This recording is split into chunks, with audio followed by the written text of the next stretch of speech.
Hello everyone, this is Wet Slicks, and we are back once again on TT Isle of Man Ride on the Edge 3, and we are back for the big one, the full mountain course.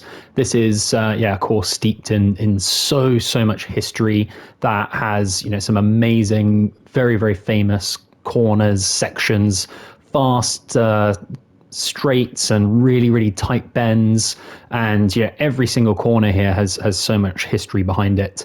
And I think this is probably the reason that most people are playing this game in the first place, is going after fast times on this. And we could sort of split it up into different sections. So I know within the game you can split the course into sort of 6 sections and tackle those individually. But I'm going to go for the full thing here. I've been working on this a bit and have managed to get my time down to about 16 minutes 20 seconds now, which is really good. I'm very happy with that. But so yeah, we'll see what we can do here. I'm maybe expecting some crashes, because it is a very long course. Very famously over 37, almost 38 miles, and I don't know, something like 300 corners or something like that. So and a lot of them very fast. So as I said, I've been kind of working at this and have been improving my times and getting better at it. So hopefully I can sort of help with this course as well. So we're going to go into this, and the rider we're going to be using is the same as always, Gary Johnson on the BMW S1000 RR. I have changed a few things. The front suspension, weirdly on the Laxey course, I had these all set at 7. And since then I've been messing around with it a little bit more. I've reduced them all to 2. And I found that this has resulted in the bike being a little bit more unstable maybe, but faster turning, which has really helped, because I think it is one of the things that a lot of people really complain about in this game, is that the bikes turn very slowly.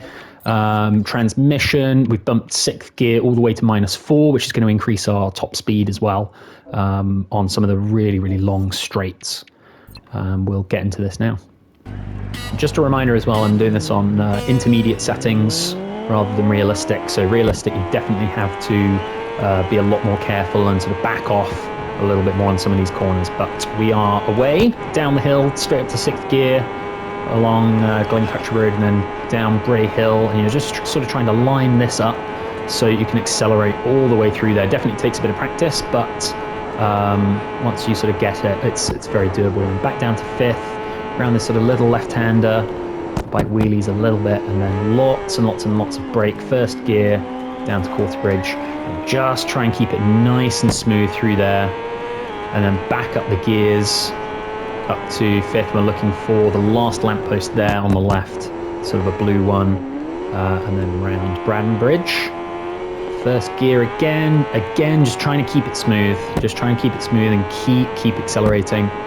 Back up to 5th then. There's a left-hand kink there, and then there's another left-hander, which you want to be a little bit closer to the wall perhaps than I was then.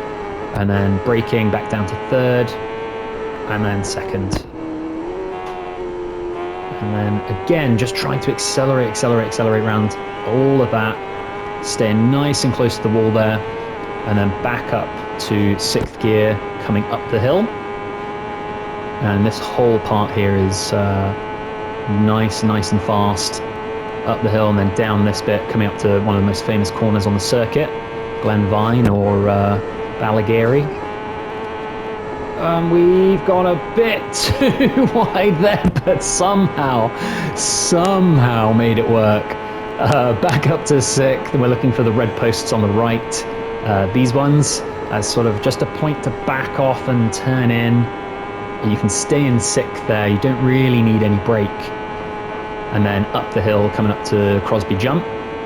Full acceleration, just keep the bike nice and straight over the jump. No problems. And down the hill here, we're sort of looking for this patch of sunlight and then shadow as a place to brake. Down to 4th gear, and then maybe 3rd. There's sort of 2 left-rights here in quick succession. That one, and then there's another one just up here. So you can go back to 4th, but then we probably want to back down to 3rd, maybe for this one. This one's a little bit more forgiving, a little bit less tight than the last. 5th gear then, by these yellow fences, and then Lots and lots of braking, down to third gear, nice and close to the wall. That was very close to the wall, but we're okay, and we're coming into Hawthorne, fifth gear, and there's these really fast right-handers, two of them, that one, and then this one's a little bit tighter, a little bit more brake, or just backing off a bit more. You want to be fast through there, because then we're onto this nice big straight, looking for the shadow there as sort of a braking marker, or just after the shadow. There's a place to come back down to second gear and then accelerate. We're sort of coming into Glen Vine. Do second gear for that corner, and then lots and lots of acceleration, so doing that all as one corner there. Maybe back up to fifth gear, but you want to be really, really, really careful because these corners are tight. That one there, and even coming up here then, there's sort of two really tight corners. This one coming up here, that second gear around there, and then this one as well is very, very tricky. And yeah, this part is very, very windy, all of this, so you want to be super careful. I tend to back down to second, stay nice and close here. Oh, a bit too close. But you can kind of thread a line through there if you get really close to the bank. This is a bit more forgiving around here, fourth gear, but then careful, back to second. And not necessarily sort of full acceleration through any of this bit, just staying careful, just a bit of acceleration to try and keep the bike on an even keel, and stay in second gear then around here. But you want to accelerate up the hill then, because we're coming up to the Cronkavody Straight, so you want to line this up nicely up to sixth gear. There's a little right hand kink at the top here, and then you're on the runway. This is full straight, full acceleration, but there is a right-hand kink that's quite tricky, backing off a little bit, maybe a bit of brake, and it's quite bumpy as well, yeah.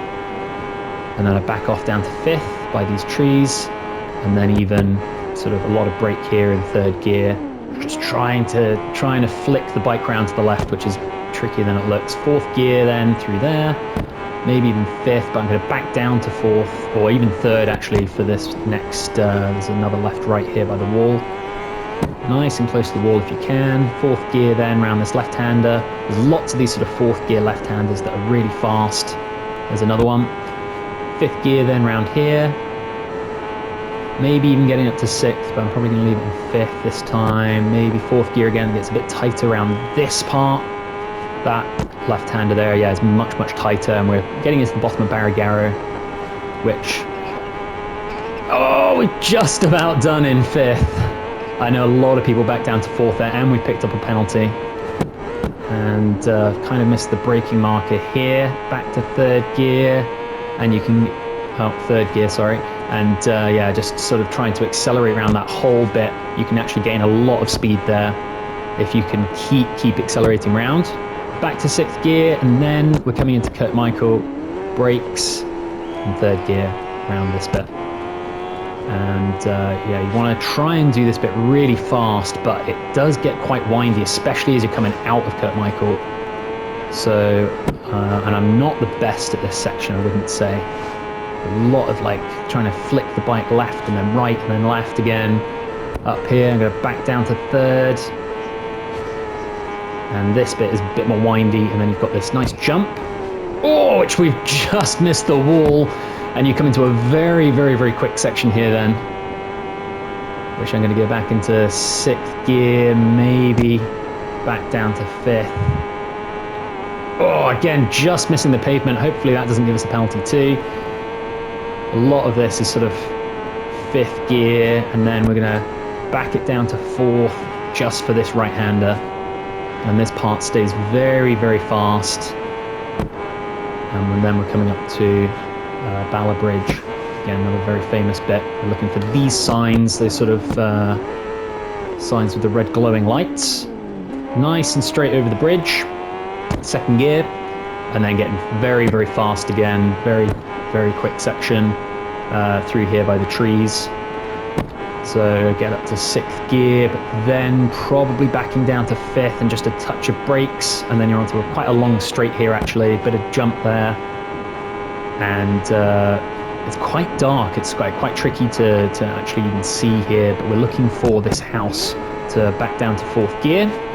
here by quarry bends. So then we're going to go into third. Very, very important to line up quarry bends as best you can and just accelerate. If you can get on the power early here, it's really going to pay you huge dividends in top speed coming into the Sulby Straight, which is where we are now. So this is just a huge straight. It's the fastest part of the circuit. Again, very famous as the fastest part of the TT. So 6th gear, full acceleration, full speed, and you want to be trying to hit that max speed there. And you're looking for the Isle of Man red flag on the right as a nice braking point to then brake and do that right-hander. This part, you feel like you want to get quick, but you want to stay quite cautious through here because it's windy. 2nd gear, then maybe 3rd, and then there's a tight left-hander here. So again, not too fast, just stay nice and cautious and through and line this up, because then we're onto another straight. 5th gear, maybe 6th, but you want to be a little bit careful because there's some bits that kind of catch you out. This right-hander is really blind. There's like a right-hand kink there. And then it sort of goes to the left, where I back down the gears just as it's getting a little bit more windy. And then 2nd gear for this really tight left-hander. This is Churchtown, I think, Lazer, whatever it's called. This part, you can sort of go left here, 4th, 5th, K-tree. You can do that sort of one corner. Bit risky. We were very close there with the bike, weren't we? And then sort of backing down the gears again, just as it's getting a little bit windier. And trying to line this up, because this is another straight coming up. Sort of refer to this as the school straight. I don't actually know what it's called. We're looking for the white wall on the right, sort of braking maybe just after there's like a white gate on someone's house. And through there's a lot of extra road there that you can utilize as well. And then there's this shadow here, which I use as a braking marker. Maybe too fast. Oh, I can't believe it. We were so close there. Normally that works, that braking marker with the shadow. Maybe just before that. Maybe brake just before that shadow, because that was a little bit too quick through there. And then 2nd gear around here. God, we almost saved that as well, didn't we? And then nice and steady through here. So that's sort of Parliament done. We're coming up to Ramsey Hairpin. So 2nd gear and then 1st, braking nice and early, really slow.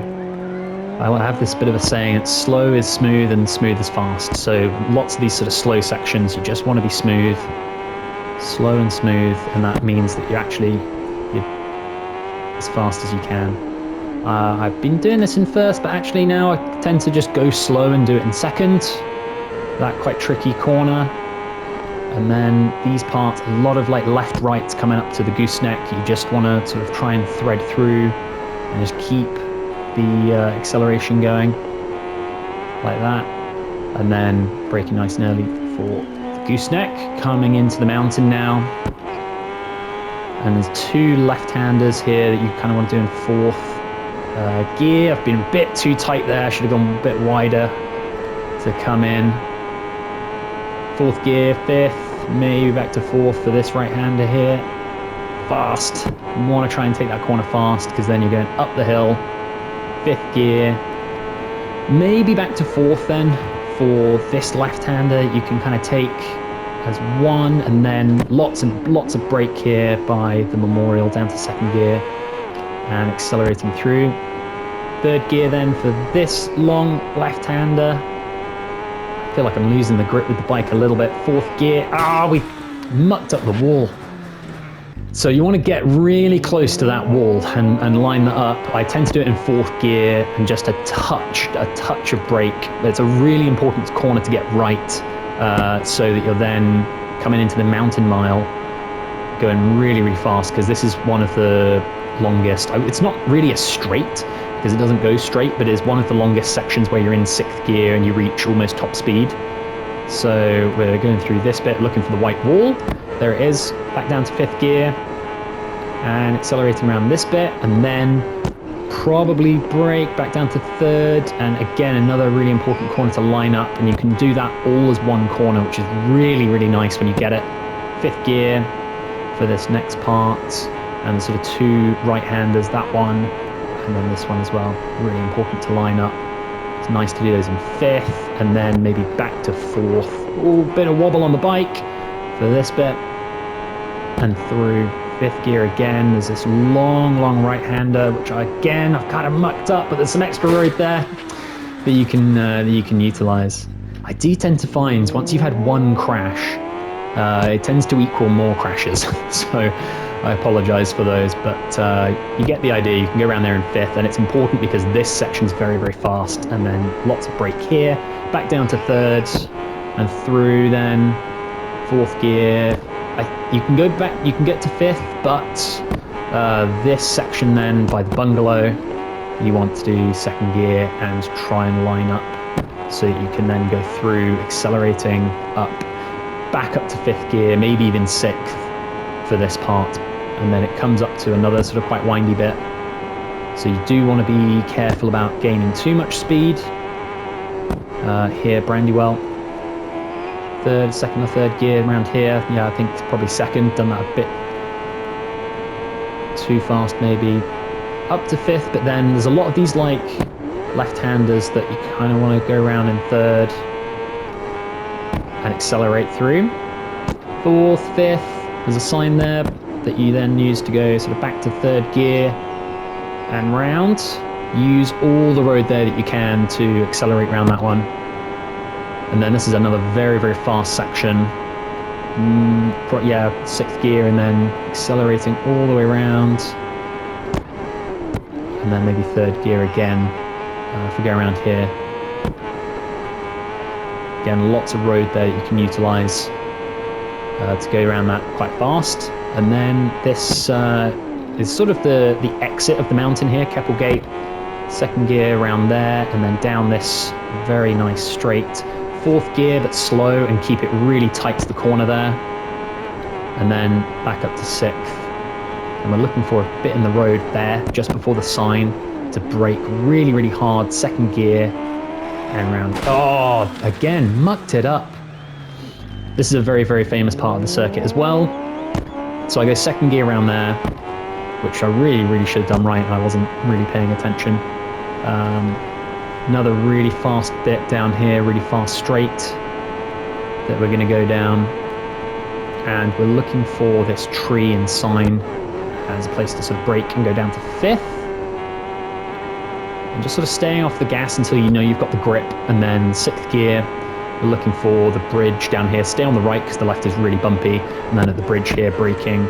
3rd gear and accelerating round. 4th.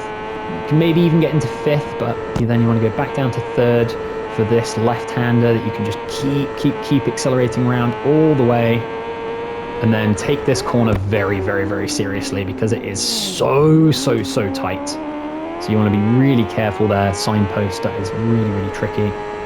And stay in 2nd round here. And we're looking for the red lamppost, maybe even before the red lamppost as a braking point. For this one, because again that's quite tight, a little bit more forgiving perhaps than signpost, and then super cautious of course around this bit, which is really tricky to do fast. I mean, yeah, it's just very, very hard to do quickly there, and just stay in control and get out of it without crashing. That's the idea anyway. And we've done a half decent time, I think there, 16 minutes and 33 seconds. Little bit of a penalty and a few crashes, but as I said, you kind of get an idea of the course and of the corners, the speeds, the gears. I use the gearing a lot to memorize the corners and how fast I need to be going in a lot of them. So I find that very, very useful. I hope you guys do as well. As I said, I think my best time is 16 minutes, 20 seconds. And that was still with one crash, I think. So there is a lot of time to be gained, of course, along the circuit. And as I've said a million times, I'm absolutely not the best at this game. I'm quite a way off the people doing 15-minute times. 15 minutes 50 seconds I think is maybe the top of the leaderboard in intermediate settings. And as I said as well, those are the settings I'm using with The realistic settings, you definitely have to be a little bit more careful. Places like bottom of Barry Garrow is so difficult to do in realistic without crashing, because the bike takes such a hit on the suspension. So you might want to use like maybe a little bit more of a safe suspension setup on realistic settings. That might make more sense. But yeah, anyway, hope you guys have enjoyed. Hope you can find this useful and can improve your times around the course. I'm probably going to be trying to do some other videos, maybe trying to improve my time and talk through it. I also really want to do the TT backwards as well, because that's something you can do in this game on free roam. And I also want to do one, maybe just making up, some crazy course where you go all the way around the outside of the island as well. So sort of looking forward to making those videos. But for now, hope you guys have enjoyed, and see you next time.